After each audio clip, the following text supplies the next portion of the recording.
டிஜி film company, Magnus productions, Sabarish Sangamithra Soumya Anbumani தயாரிப்பில் SP Sakthivel இயக்கத்தில் குணாநிதி நடிக்கும் அலங்கு டிசம்பர் 27 முதல் திரையரங்குகளில். GT Holidays, South India's #1 travel brand. You know you are special when you're with GT Holidays. Nakkheeran நேயர்களுக்கு வணக்கம். இன்று நம்முடன் கருத்துக்களை பரிந்துரை இணைந்திருக்கிறார் திராவிட சிந்தனையாளர் வல்லம் பஷீர் அவர்கள். வணக்கம் சார்.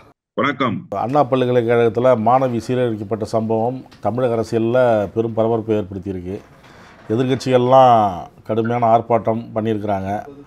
ஆளுங்கட்சியினர் இந்த புகார் வந்ததுக்கப்புறம் உடனே நடவடிக்கை எடுத்தாச்சு.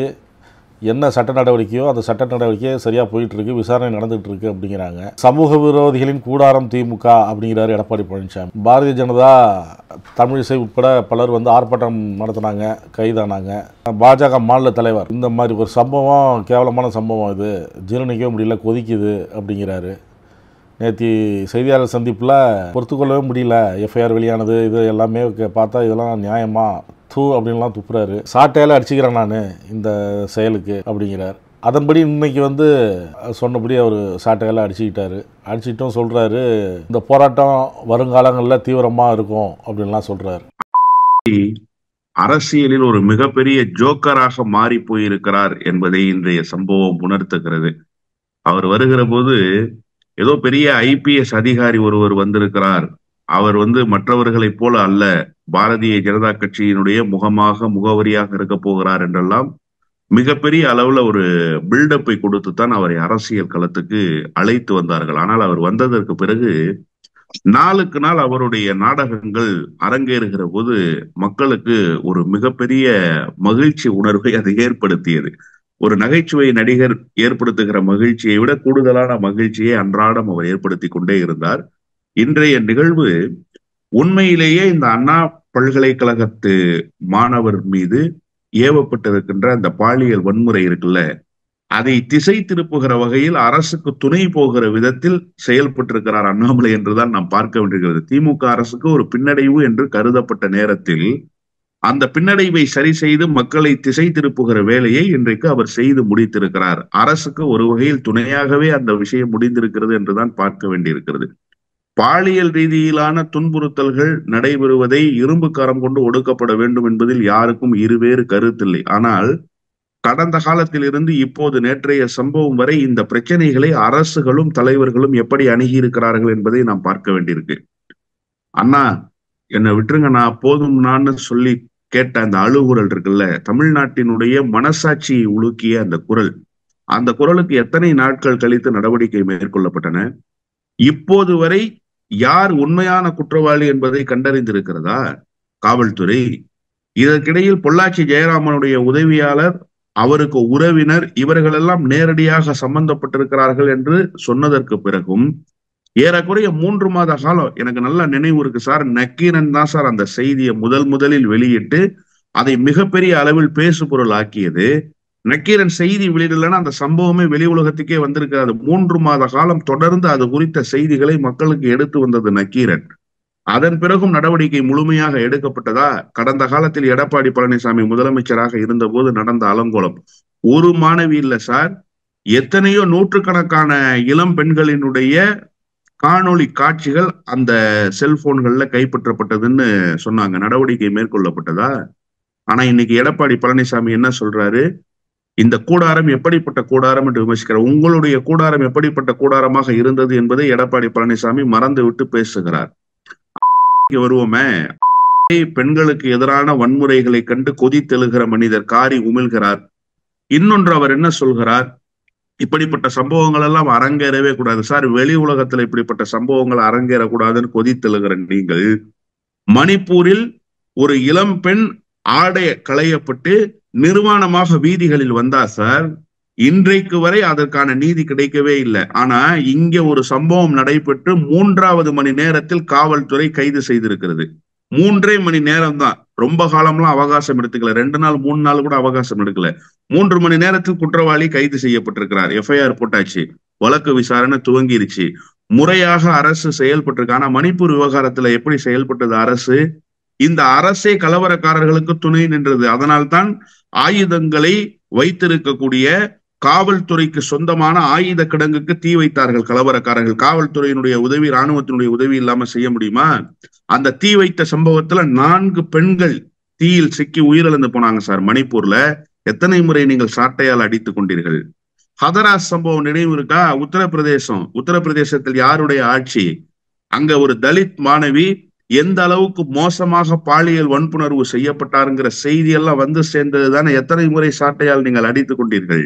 இப்படி ஒரு பெரிய பட்டியலையே போட முடியும். பாரதிய ஜனதா கட்சியோடு தொடர்புடையவர்கள், பாரதிய ஜனதா கட்சியில் அங்கம் வகித்தவர்கள், இவர்கள் எல்லாம் சேர்ந்து ஒரு பாலியல் கூட்டு வன்புணர்வு செய்தது, பாலியல் குற்றவாளிகளாக இருந்தவர்கள் பாரதிய ஜனதா கட்சியில் இருந்ததுன்னு ஒரு பெரிய லிஸ்டே போடலாம் சார். அதற்கெல்லாம் நீங்கள் சாட்டையால் அடித்துக் கொண்டீர்களா? இன்னொன்று, இந்த செருப்பை கலட்டி வச்சிடறேன், சாட்டையால் அடிச்சுக்குவேன், இதெல்லாம் தமிழ்நாடு பார்க்காத போராட்டங்கள். ஏன்னா ஏறக்குறைய 70 ஆண்டுகளுக்கு முன்பிருந்தே அரசியல் வயப்படுத்தி போராட்ட களங்கள் எப்படி இருக்க வேண்டும் என்ற வடிவமைத்த இயக்கம் திராவிட இயக்கம். அந்த திராவிட இயக்கத்தின் வழிவந்திருக்கிற தமிழ்நாடு போராட்ட களங்களையும் போராட்ட வியூகங்களையும் எப்போதுமே சமூக நீதியின் பக்கமும், அது மட்டும் அல்லாது ஒரு சீரிய தொலைநோக்கு பார்வையோடும் அமைக்கிற போராட்ட களங்களாகத்தான் எப்போதுமே இருக்கும். போராட்ட களமே தமிழ்நாட்டுல வித்தியாசமா இருக்கும் சார். இந்த மாதிரி எல்லாம் போராட்ட களங்கள் ஆண்டே மனப்பான்மை கொண்டவர்களுக்கு மட்டும்தான் இப்படி போராட்ட களங்களை அமைக்க வேண்டும்ங்கிற எண்ணம் வரும். உண்ணாவிரதம் இருங்க, போராட்டம் நடத்துங்க, கருப்பு சட்டை அணிந்து கொள்வேன்னு சொல்லுங்க. உங்களால கருப்பு சட்டை அணிய முடியாது. எனக்கு நல்லா நினைவு இருக்குது, பல்வேறு தலைவர்கள் தொடர்ந்து கண்டனத்தை பதிவு செய்வதற்கு, ஒரு பிரச்சனைக்கு தீர்வு காண்பதற்கு தொடர்ந்து கருப்பு சட்டை அணிந்திருக்கிறார்கள். எப்போதும் கருப்பு சட்டையிலேயே வலம் வந்திருக்கிறார்கள். அப்படியெல்லாம் தமிழ்நாட்டில் போராட்ட களங்கள் அமைந்திருக்கின்றன. ஆனா நீங்க வந்து சாட்டையால் அடிச்சுக்க. அதுவும் எந்த சாட்டைன்னா, திருப்பூர்ல அந்த பனியன் துணிகளை வைத்து தயார் செய்கிற சாட்டை இருக்குல்ல, அந்த சாட்டையை வச்சு அடிச்சுக்கிறீங்க. பின்னாடி இருக்கிற உங்க ஆட்கள் முருகானந்தத்திலிருந்து ஜி நாகராஜன்ல இருந்து எல்லார்ட்டையும் என்ன சொல்லிட்டு போறீங்க? அந்த சேலஞ்சர் துரைன்னு ஒருத்தர் புதுசா டிடிவி தினகரன் இருந்து போயிருக்காரு, அவரெல்லாம் பின்னாடி நிக்கிறாரு, நான் பார்த்தேன். என்ன சொல்றீங்க? 2 அடி சாட்டையில அடிச்சோன்னுமே வந்து என்னை கட்டி பிடிச்சு காப்பாத்தினோங்கிறீங்க. நீங்க 4 அடி அடிச்ச பிறகும் அவர்கள் வரவில்லை. அதன் பிறகு நீங்க ஒரு இண்டிகேஷன் கொடுத்தோன்னு ஓடி வந்து அணைக்கிறார்கள். அந்த சாட்டையில் அடித்தால் ஏதாவது வலி ஏற்படுமா? எதற்காக இந்த விளம்பர வெறி? எதற்காக இந்த சாட்டையில் அடிக்கிற வேண்டிய போராட்டம்? ஜனநாயக வழியில் போராடுங்கள். உங்களுக்கு போராடுவதற்கான எல்லா வாய்ப்புகளும் தமிழ்நாட்டில் திறந்து வைக்கப்பட்டிருக்கின்றன. ஏதாவது ஒரு போராட்டத்தை ஒடுக்குகிறதா அரசு? காவல்துறை தடுத்து நிறுத்துவார்கள், அது அவர்களுடைய கடமை. ஆனால் போராட்டம் செய்தவர்கள் மீது எங்காவது பெரிய அளவில் வழக்குகள் பதிவு செய்யப்பட்டு தேச துரோக வழக்குகள் எல்லாம் பதிவு செய்யப்பட்டதா? ஆனா கடந்த ஆட்சி காலத்துல NSA வழக்கெல்லாம் போட்டாங்க, இந்த பொது அமைதிக்கு ஆபத்து ஏற்படுத்துகிற வழக்கெல்லாம் போட்டாங்க. அப்படியெல்லாம் இந்த காலத்துல போடுறாங்களா? இந்த ஆட்சி காலத்துல இல்லையே. உங்களுக்கு போராடுவதற்கு முழு சுதந்திரம் இருக்குது, தாராளமாக போராடுங்கள். எனவே இந்த பிரச்சனையின் மூலமாக பாரதிய ஜனதா கட்சி மொத்தமாக அம்பலப்பட்டு போயிருக்கிறது, முழு ஜோக்கராக மாறி இருக்கிறார் என்பதைத்தான் இன்றைய போராட்டம் உணர்த்தி இருக்கிறது. நீங்க சொன்னீங்க திராவிட இயக்கத்துல பல்வேறு போராட்டங்கள்லாம் நடத்தினாங்க அப்படின்னு சொல்லி, இவர் வந்து வித்தியாசமா போராட்டம் நடத்துறாரு அப்படின்னு அவரு அதான் சொல்றாரு. இனிமே வேற விதமா தான் போராட்டம் இருக்கும். இந்த விவகாரத்துல ஒரு நீதி கேட்டு போராட்டம் பண்ணா உடனே அரெஸ்ட் பண்றாங்க, ஒரு முன்னாள் ஆளுநர் அப்படின்னு கூட பார்க்காம கைது பண்றாங்க, நாய் இழுத்துட்டு போற மாதிரி இழுத்துட்டு போறாங்க எல்லாத்தையும் அப்படிங்கிறாரு. போராட்டம் பண்ண வராங்க, அவங்க என்ன கோரிக்கை வைக்கிறாங்க, அவங்க என்ன முழக்கை எழுப்புறாங்க, அதெல்லாம் பார்க்காம அவசர அவசரமா அவ்வளவு போலீஸை குமிச்சு இந்த மாதிரி பண்றாங்க அப்படின்னு கண்டனம் தெரிவிக்கிறாரு. இந்த மாதிரி போராட்டம் பண்ணதுனால இந்த மாதிரிலாம் பண்ணுவீங்க, இனிமே எங்களது இது வேற மாதிரி இருக்கும் அப்படிங்கிறாரு. வேற அடுத்து என்ன பண்ண போறீங்க? அந்த ரோட்ல உருள போறீங்களா கடந்து? வேற என்ன மாதிரி போராட்டத்தை நீங்க அறிவிக்க போறீங்க? சீக்கிரமா அறிவிங்க. தமிழ்நாட்டு மக்களுக்கு நிறைய என்டர்டைன்மெண்ட் தேவைப்படுது. அதனால நீங்க விரைவில் வித்தியாசமான போராட்டங்கள் பலவற்றை அறிவிக்கணும்னு தான் நாங்களும் அவளோடு காத்திருக்கோம். இன்னொன்னு, போலீஸ் தடுக்குதுன்னா நீங்க முன்னனுமதியோடு ஆர்ப்பாட்டம் நடத்துனீங்களா, போராட்டம் நடத்துனீங்களா? எதற்காக சார் போராட்டம் நடத்துறீங்க? முதல்ல உங்களுடைய கோரிக்கை என்ன? காவல்துறை 3 மணி நேரத்துல கைது செய்துட்டாங்கல்ல, குற்றவாளி திரும்ப நீங்க போராடுறீங்களா? யார சொல்றீங்க நீங்க குற்றவாளின்னு? குற்றவாளியை தான் கைது செய்து ஆகிவிட்டது, அவரிடத்துல விசாரணை நடைபெறுகிறது, FIR பதிவு பண்ணிட்டு இனி வழக்கு அதனுடைய போக்கில் போகிறதா என்பதை பார்க்க வேண்டுமா இல்லையா? இல்ல CBI விசாரணை நீங்க கேளுங்க, அதற்கு உங்களுக்கு முழு உரிமை இருக்கு, தாராளமாக நடக்கட்டும். தமிழ்நாடு அரசு வேண்டாம் என்று மறுக்கவில்லையா? நீங்க ஒரு முகாந்திரம் இருக்கணும் போராட்டத்துக்கு, அதற்கு ஒரு முன்னனுமதி இருக்கணும். முன்னனுமதி இல்லாமல் போராட்டம் நடத்தினால் காவல்துறை தன்னுடைய கடமையை செய்யத்தான் செய்யும். ஆளுங்கட்சியா போய் சொன்னது இவர்களை எல்லாம் கைது செய்திருங்கன்னு சொல்லி, போராட்டங்களை தடுத்து நிறுத்திடுங்கன்னு ஏதாவது உத்தரவுகள் தமிழ்நாடு அரசு சார்பில் வாய்மொழி உத்தரவா பிறப்பிக்கப்பட்டிருக்குதா? அப்படியெல்லாம் ஒன்றும் இல்லை. ஆனா நீங்க தமிழ்நாட்டு மக்களுடைய கவனத்தை பெற வேண்டும் என்பதற்காக உங்களுடைய போராட்ட வடிவத்தை மாற்றிக்கொள்வதாக சொல்லிவிட்டு தமிழ்நாட்டு மக்களிடத்திலே இருக்கக்கூடிய கொஞ்ச நெஞ்ச பேர் இருக்கும்ல, பாஜக வளருதோ, பாஜகவுக்கு பெரிய இடம் இருக்கோ, பாஜக நிறைய ஆட்கள் இருக்காங்களோன்ற ஒரு பார்வை இருக்குல்ல, அதெல்லாம் சிதைத்து சின்னாபின்னமாக்கி போடுகிற வேலையை செய்து கொண்டிருக்க. அதனால்தான் நான் முதல்லயே சொன்ன, ஆளும் தரப்புக்கு ஏதோ ஒரு வகை துணை போய்விட்டார். இந்த பிரச்சனையை இன்னைக்கு மறந்துட்டாங்க சார். இன்னைக்கு காலையிலிருந்து சமூக வலைதளங்களிலும் காட்சி ஊடகங்களிலும் என்ன செய்தின்னா, அண்ணாமலை சாட்டையால் அடித்து கொண்ட செய்தி தான். இந்த ஒரு படத்துல MS பாஸ்கர் காலில் சலங்கையெல்லாம் கட்டிக்கிட்டு ஓடி வந்து சாட்டையால் அடித்துக் கொள்வார். அந்த காட்சியை போட்டு ஒரு மீம்ஸ் கிரியேட்டர்களுக்கு மீம்ஸ் கொடுத்திருக்கிறார் அண்ணாமலை என்றுதான் நாம் இந்த பிரச்சனையை பார்க்க வேண்டியது. நீங்கள் பல போராட்டங்களை அறிவியுங்கள், இன்னும் பல வியூகங்களை வகுத்து கொண்டு வாருங்கள், பிரச்சனை இல்லை. ஆனால் இந்த விஷயத்தில் அரசு முறையாக செயல்பட்டிருக்கிறது, துரித கதியில் செயல்பட்டிருக்கிறது. கடந்த காலத்தில் உங்களுடைய அரசுகள், பாரதிய ஜனதா கட்சியில் அங்கம் வகித்தவர்கள் ஏற்படுத்திய பாலியல் சீண்டல்களைப் போல எல்லாவற்றையும் வேடிக்கை பார்க்கிற அரசாக இந்த அரசு இல்லை என்பதை இந்த நாட்டு மக்கள் அறிந்திருக்கிறார்கள். எனவே உங்களுடைய போராட்டம் ஒரு சிரிப்பை ஏற்படுத்துகிற போராட்டமாகத்தான் அமையும். புகார் கொடுத்த உடனே நடவடிக்கை எடுக்கப்பட்டு கைது நடவடிக்கையும் பண்ணியாச்சு அப்படிங்கிறார் அமைச்சர் ரகுபதி. ரெண்டாவது, சம்பந்தப்பட்ட அந்த ஞானசேகரன் என்பது திமுகவுக்கு கிடையாதுங்கிறார். ஆனால் இவங்க சொல்றது திமுக தான் ஆனால் ஞானசேகரன் அப்படின்னு சொல்லி புகைப்படம்லாம் காட்டுறாங்க. அதிமுகவும் சொல்றாங்க, பாஜகவும் சொல்றாங்க. பாஜக மாநில தலைவர் ஆணித்தரமா சொல்றாரு. ஒரு கட்சியில நீங்க ஆட்களை சேர்க்கிற போது ஒரு பெரிய ஜன சமுத்திரம் சார். திமுக ஒருவர் 2 பேர் இல்ல, கோடிக்கணக்கான தொண்டர்கள் இருக்கக்கூடிய இயக்கம்.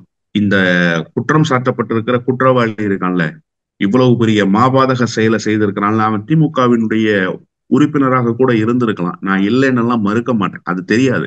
அண்ணன் அமைச்சர் ரகுபதி சொல்றாரு, இல்லைன்னு சொல்றாரு. திமுகவின் சார்பில் அவர் சொல்கிற பதில் அவ்வளவுதான். இருந்தாலும் ஆச்சரியப்படுறதுக்கு இல்ல, இருந்திருக்கலாம். எத்தனையோ கோடி பேர் இருக்கான் சார் திமுகல, இருந்திருக்கலாம். ஆனா அரசு காப்பாற்றியதா? நான் ஒரு சம்பவத்தை சொல்றேன். என் மண் என் மக்கள் யாத்திரை போனார்ல, ராமநாதபுரத்துல ஒருத்தன் வந்து கட்சியில சேர்ந்தான் சார், முருகேசன் பேரு. அந்த முருகேசன் வந்து கட்சியில சேர்ந்தான். அதுக்கு முன்னாடி அவன் மீது 16 வழக்குகள் இருக்கு. அதுல 6 கொலை வழக்கு. குண்டாஸ்ல கைது செய்யப்பட்டு சிறைக்கு போயிட்டு வந்தவன். நீங்க இதெல்லாம் ஆய்வு பண்ணி அவனை கட்சியில சேர்த்தீங்களா? இந்த பக்கம் திருவள்ளூர் மாவட்டத்துல ஒரு கிராமத்துல ஒரு ஊராட்சி மன்ற தலைவர், அவருடைய மனைவி 2 பேரை கட்சியில சேர்த்த அந்த படங்கள் எல்லாம் வந்தது. அந்த 2 பேரும் கஞ்சா பொட்டலம் கட்டி வித்தார்கள்னு சொல்லி அவர்கள் மீது குற்றச்சாட்டு, அவர்கள் கைது செய்யப்பட்டு வந்து போனதற்கு 4 நாட்களுக்கு பிறகு கைது செய்தாங்க. பாரதிய ஜனதா கட்சியினுடைய முக்கிய நிர்வாகிகள் அழுத்தம் கொடுக்கிறார்கள், அவனை கைது செய்யக்கூடாது என்று சொல்கிறார்கள் என்று சொல்லி பட்டவர்த்தனமாக செய்திகள் வெளியானது.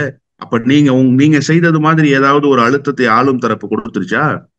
திமுகவினுடைய அமைச்சர்கள், திமுகவுடைய மாவட்ட செயலர், எங்க கட்சிக்காரையா அவனை அரெஸ்ட் பண்ணிடாதன்னு சொன்னாங்களா? 3 மணி நேரத்துல அரெஸ்ட் பண்ணிட்டாங்க சார். இந்த நடவடிக்கையை தான் நீங்கள் பார்க்கணும். நீங்க கடந்த காலத்தில் செய்தது போன்ற ஏதாவது ஒரு குற்றச்செயல் புரிந்தவனுக்கு துணையாக நின்றார்களா?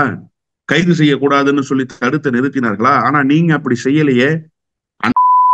தலைவரானதற்கு பிறகு எத்தனை ரவுடிகளை, எத்தனை பிட்பாக்கெட் அடிக்கக்கூடிய திருடர்களை கொண்டு வந்து கட்சியில் சேர்த்தார். நானா சொன்னேன், இன்றைக்கு கைது செய்யப்பட்டிருக்கிறார் என்று யாருக்காக கொந்தளிக்கிறாரோ அதே தமிழிசை சவுந்தரராஜன் தானே சொன்னாரு. இதுவரை இல்லாத அளவுக்கு குற்ற பின்னணி உடையவர்கள் வந்து கட்சியில் சேர்ந்திருக்கிறார்கள்னு சொன்னாரா இல்லையா? அப்ப அத்தனை குற்ற பின்னணி உடைய குற்றவாளிகளையும் கட்சியில் நீங்கள் சேர்த்து கொண்டு விட்டு திமுகவுக்கு வருகிறவர்களை ஆய்வு செய்து சேர்க்க வேணும், அவங்கள மானிட்டர் பண்ணா. தமிழ்நாடு முழுக்க எத்தனை ஆயிரக்கணக்கான லட்சக்கணக்கான குற்ற பின்னணி உடையவர்கள் இருப்பாங்க. ஒவ்வொருத்தரையும் மானிட்டர் பண்றதுதான் போலீஸ்க்கு வேலையா சார்?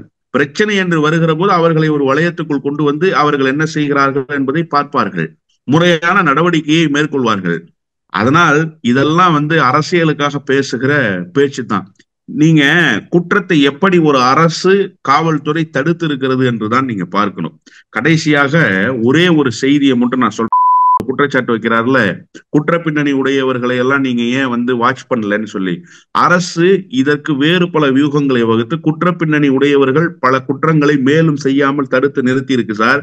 இத நான் சொல்லல, தேசிய குற்ற ஆவண காப்பகம் சொல்லுது. தேசிய குற்ற ஆவண காப்பகம் யாருடைய கட்டுப்பாட்டுல இருக்கு? ஒன்றிய அரசினுடைய கட்டுப்பாட்டுல இருக்கு.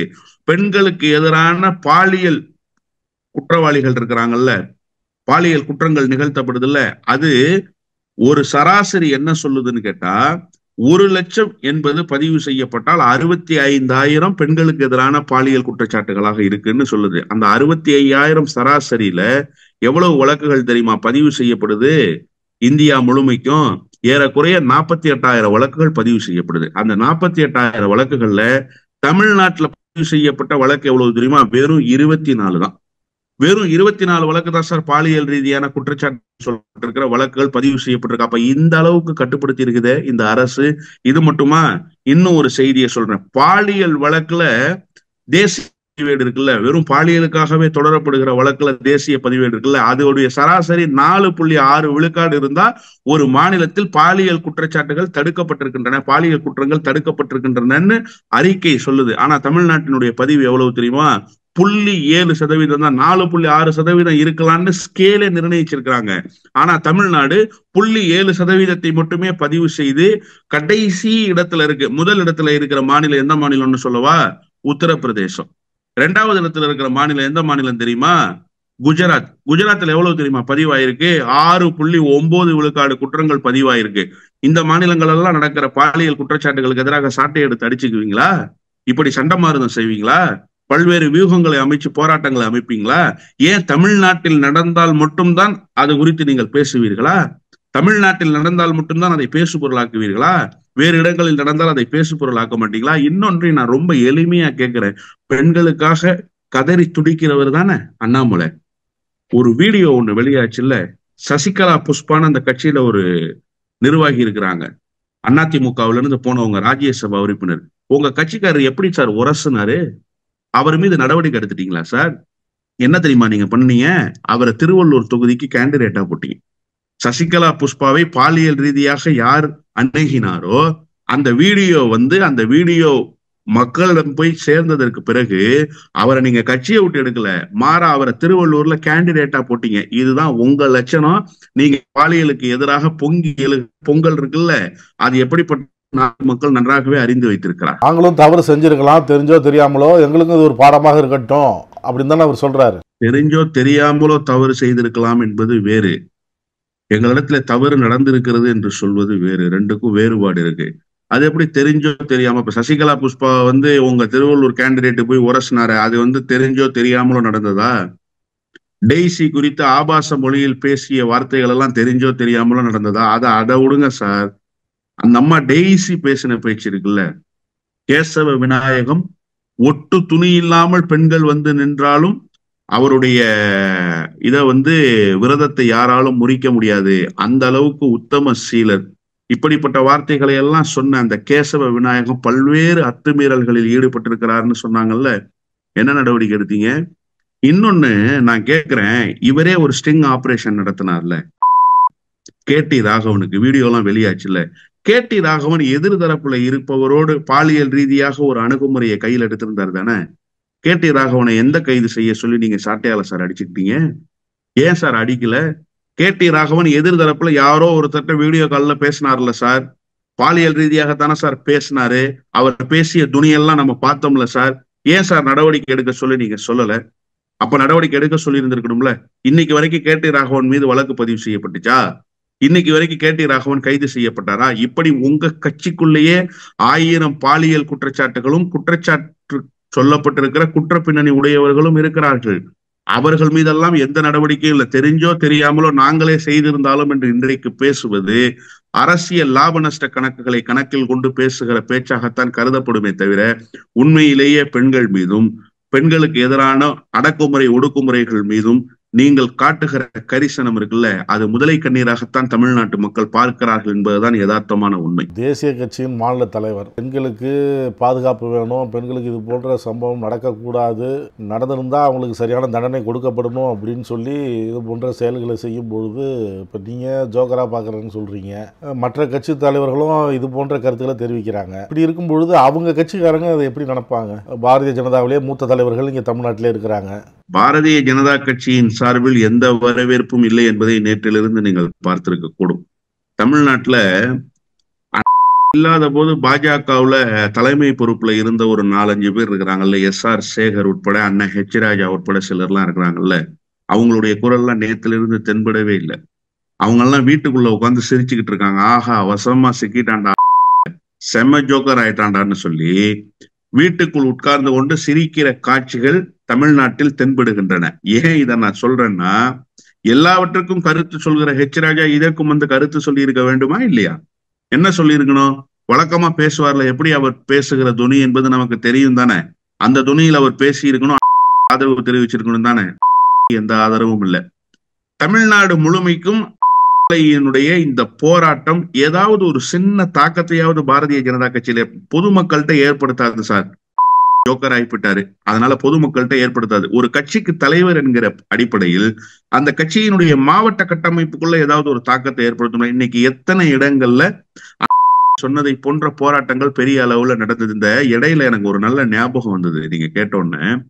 நம்ம சிலம்பரசன் வந்து காவேரியில தண்ணி கட்டி எல்லாரும் வாளியில தண்ணி வச்சுக்கிட்டு வாசல்ல நிக்கணும்னு சொல்லி இடையில அறிவிச்சு ஒரு போராட்டம் பண்ணாருல்ல, அது ஏற்படுத்தின தாக்கத்தை கூட இந்த போராட்டம் ஏற்படுத்தல சார். வீட்டு வாசல்ல எல்லாரும் வந்து நின்று போராட்டம் பண்ணுங்கன்னு சொன்னாரா? நம்ம நேற்று சொன்னாரா, நான் சாட்டையால் அடிச்சுக்குவேன், நீங்க யாரும் சாட்டையாலெல்லாம் அடிச்சுக்க வேண்டிய அவசியம் இல்லை, ஆனா வீட்டு வாசல்ல வந்து நின்று போராட்டம் பண்ணு. எத்தனை மாவட்டங்களில் இன்றைக்கு அந்த போராட்டம் நடந்திருக்குன்னு நீங்க நினைக்கிறீங்க?